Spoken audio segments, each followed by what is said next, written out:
नमस्कार, नमस्ते। अपनी कहानी स्ट्रगल टू सक्सेस में आपका स्वागत है। आज हमारे बीच हेमांगिनी मात्रे जी हैं, जो एडिस अबाबा, इथियोपिया में रहती हैं और आज वो हमसे अपनी कहानी कहेंगी। अगर अभी तक आपने सब्सक्राइब, लाइक नहीं किया है, तो ज़रूर करें और साथ ही साथ इस वीडियो को अंत तक देखें और फिर अपना व्यू भी लिखें, अगर कोई प्रश्न हो तो वो भी करें। सो हेमांगिनी जी, बहुत-बहुत स्वागत, नमस्कार। नमस्ते, थैंक यू।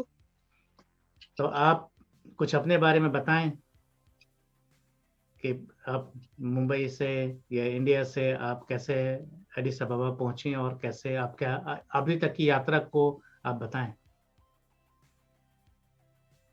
मैं महाराष्ट्र मुंबई से बिलॉन्ग करती हूँ और मेरा एजुकेशन वहाँ मुंबई में ही हुआ, गोरेगांव में। कॉलेज और वहाँ भी था स्कूल। तो मुझे पढ़ाई में इतना कुछ मतलब मैं पढ़ाई में इतनी अव्वल नहीं थी शुरू से। तो ग्रेजुएशन कर लिया था कैसे-कैसे। फिर ग्रेजुएशन के बाद मैंने सेक्रेटरियल डिप्लोमा किया। फिर वहाँ पे ही चर्चगेट में एक प्राइवेट कंपनी में मैं नौकरी करती एज अ सेक्रेटरी। स्टेनो मतलब steno secretary, steno typist secretary वो जो रहता है वो।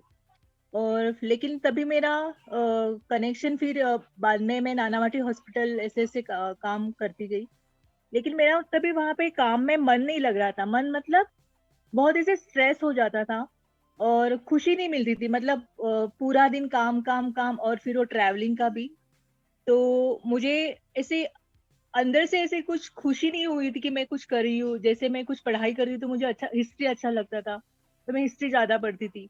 तो मैं उसमें अच्छी थी। लेकिन वो जो काम था वो मेरे मनपसंद का मतलब पहले लगा कि मैं कर लूँगी, लेकिन बाद में मुझे ऐसे लगने लगा कि मुझे मज़ा नहीं आ रहा है कुछ। तो मेरा मुँह देख के हमेशा मैं सुबह निकलती शाम को आती थी घर पे। तो मम्मी ज़्यादा करके डैडी, डैडी बोलते थे हर वक़्त मतलब जब भी वो काम को सुबह में निकलते तो मुझे बोलते थे, "अगर तुझे नहीं जाना है ऑफ़िस में तो मत जाना। ऐसे ज़बरदस्ती करके तू काम मत करना।" तो मैं हाँ बोलती थी, लेकिन मुझे शर्म भी आती थी कि मैं कैसे बोलूँ कि नहीं मुझे कंटाला आता है, मुझे वहाँ पे मतलब ऐसे मन नहीं लगता है। हालाँकि लोग वगैरह सब अच्छे थे।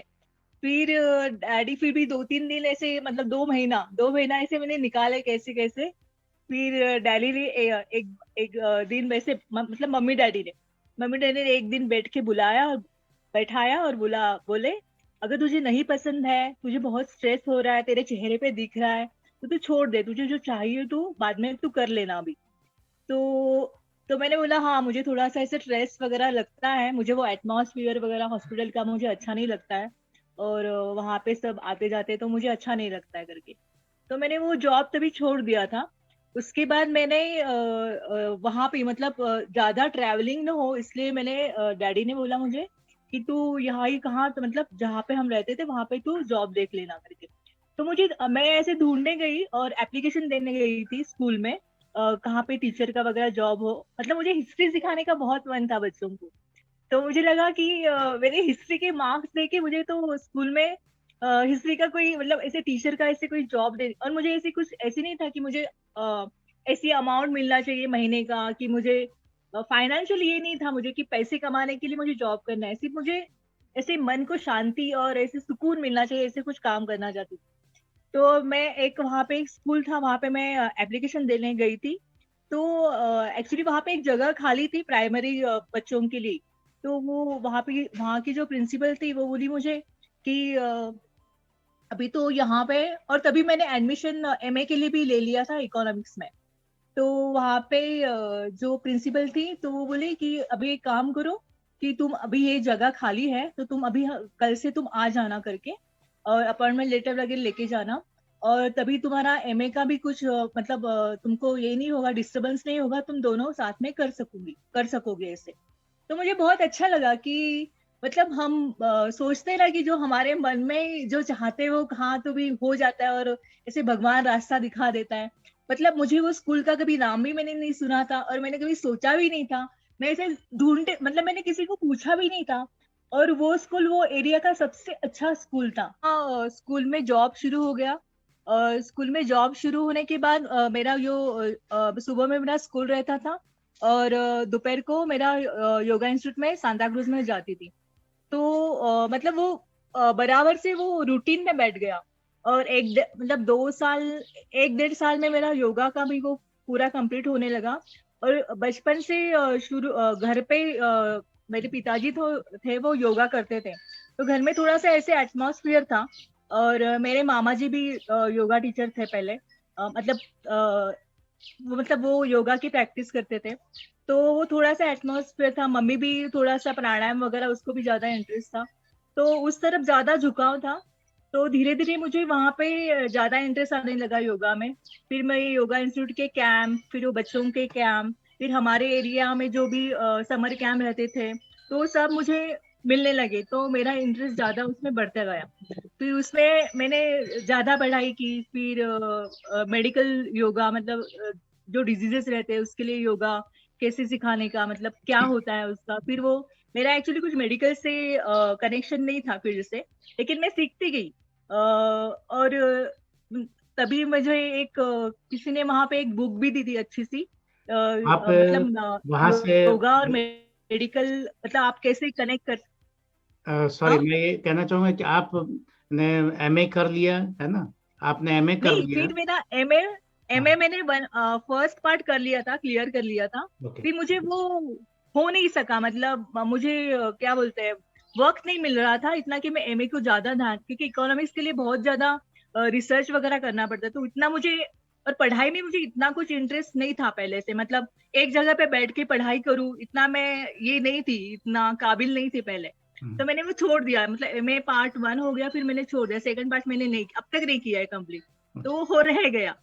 फिर योगा में ज्यादा इंटरेस्ट आने लगा। फिर लोगों को भी अच्छा लगने लगा कि मैं योगा सिखाती हूँ, उनको रिजल्ट भी अच्छे आने लगे। जो जो कोई भी डिजीज लेके आते थे तो उनको अच्छा लगने लगा। तो मुझे भी ऐसे अंदर से बहुत अच्छा फीलिंग आने लगा कि हाँ, मैं कुछ लोगों को बता रही तो अच्छा लग रहा है। मतलब मुझे समझ में आ रहा है कि मुझे लोगों से कैसे इन्वॉल्व होना चाहिए, कैसे बातें करनी चाहिए। और तभी मेरा स्कूल में जॉब था, तो मेरा बच्चों से भी ज्यादा अच्छा कनेक्शन रहता है हमेशा। तो मैं खुश थी, मतलब मुझे जो मेरे मन में जो काम करना था वो मुझे सामने से सब आ रहा था। तो ऐसे में मतलब मैं अंदर ही अंदर से बहुत ऐसे खुश होने लगी थी। तो तो फिर आप, घर, मतलब मम्मी डैडी भी बहुत खुश थे, और मेरा भाई भी बहुत सपोर्टिव था इस सब चीजों में। और फिर इसी दौरान मेरी शादी हो गई। शादी होने के बाद हस्बैंड का जॉब थोड़ा, मतलब इंडिया में थे तभी हम पहले, तो वो भी ऐसे अ, हर जगह जाना पड़ता, जैसे दिल्ली, कलकत्ता, गुजरात, वैसे हम उनका उनका ऐसे ट्रैवलिंग का ज्यादा जॉब था आर्किटेक्चर की वजह से। तो उनके साथ मैं तभी वहां पे जाती थी।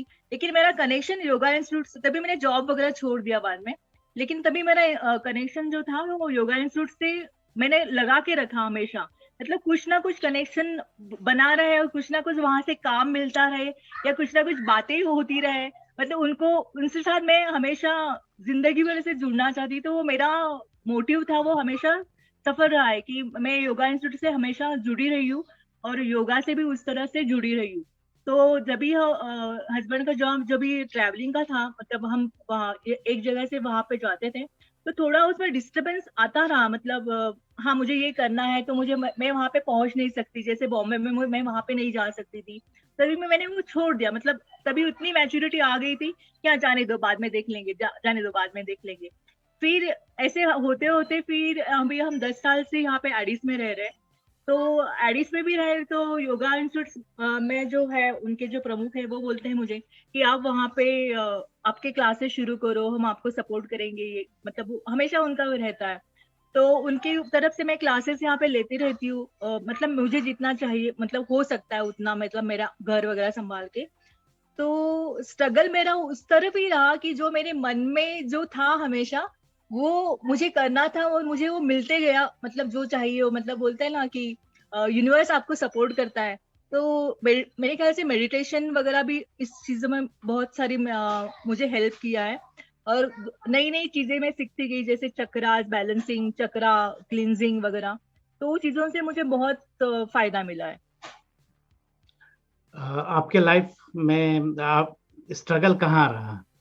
स्ट्रगल स्ट्रगल मेरे मन में ही रहा कि शुरू में जब भी अगर मेरे डैडी मम्मी सपोर्ट नहीं करते तो वो स्ट्रगल हो जाता बहुत बड़ा मेरे मन का और मेरे खुद का। लेकिन मेरे नसीब से मेरे घर वाले मतलब जो डैडी मम्मी और भाई जो था बहुत सपोर्टिव थे, और मेरे पति और मेरी सास भी जो मुझे घर मिला वो भी बहुत सपोर्टिव है। तो ऐसे कुछ स्ट्रगल ऐसे नहीं, जो घर में सिचुएशन आती है वो स्ट्रगल तो सभी कर लेते, मतलब वो तो होते रहता है, मतलब वो तो पार्ट ऑफ द लाइफ है। तो योगा की वजह से मुझे लगता है कि वो उसमें से बाहर कैसे निकलने का, वो मुझे बोलते हैं ना मेंटली बैलेंस, वो होता रहता है ऐसे। तो दर्शक हैं जो अभी देख रहे हैं, आप उनको क्या सुझाव देना चाहेंगे कि अगर कभी स्ट्रगल चल रहा हो तो परिवार से बात मुझे ऐसे लगता है कि किसी चीज को अगर हम बहुत बड़ी समस्या करके देखेंगे ना, तो वो समस्या ही रहेगी पूरी लाइफ में। अगर उसमें से हमको निकलना है तो उसमें से मतलब ऐसे हमको लगता है कि उस मोमेंट पे हाँ इससे अभी ये बहुत बड़ी समस्या है, इससे तो हम बाहर निकल ही नहीं सकते।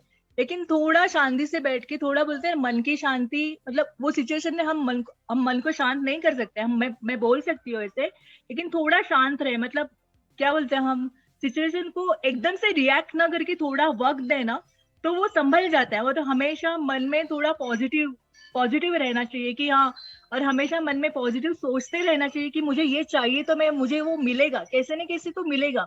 भले आपको जब भी चाहिए अभी नहीं मिलेगा, लेकिन थोड़ी दिन के बाद आपको वो मिल जाएगा। ऐसे मुझे मतलब मेरा लाइफ का फंडा तो यही है, और मुझे लगता है कि ये काम करता है। चलिए, बहुत बहुत धन्यवाद हिमांगी जी।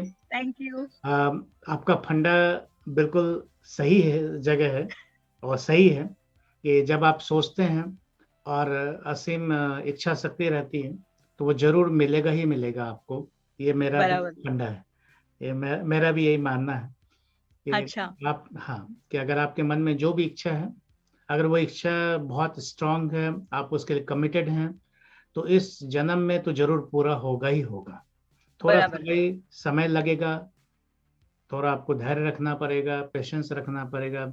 चाहे आप मन के साथ अलग अलग शब्द में आप बोल सकती हैं, लेकिन आपको थोड़ा पेशेंस रखना पड़ेगा। और रखेंगे आप उसके लिए, पेशेंस रख करके भी प्रैक्टिस जारी रखना है, तो उसके लिए कमिटेड रहना बराबर। है, तो फिर जरूर पूरा होगा। बहुत बहुत धन्यवाद हिमांगी जी। और आप सबको भी बहुत नमस्ते।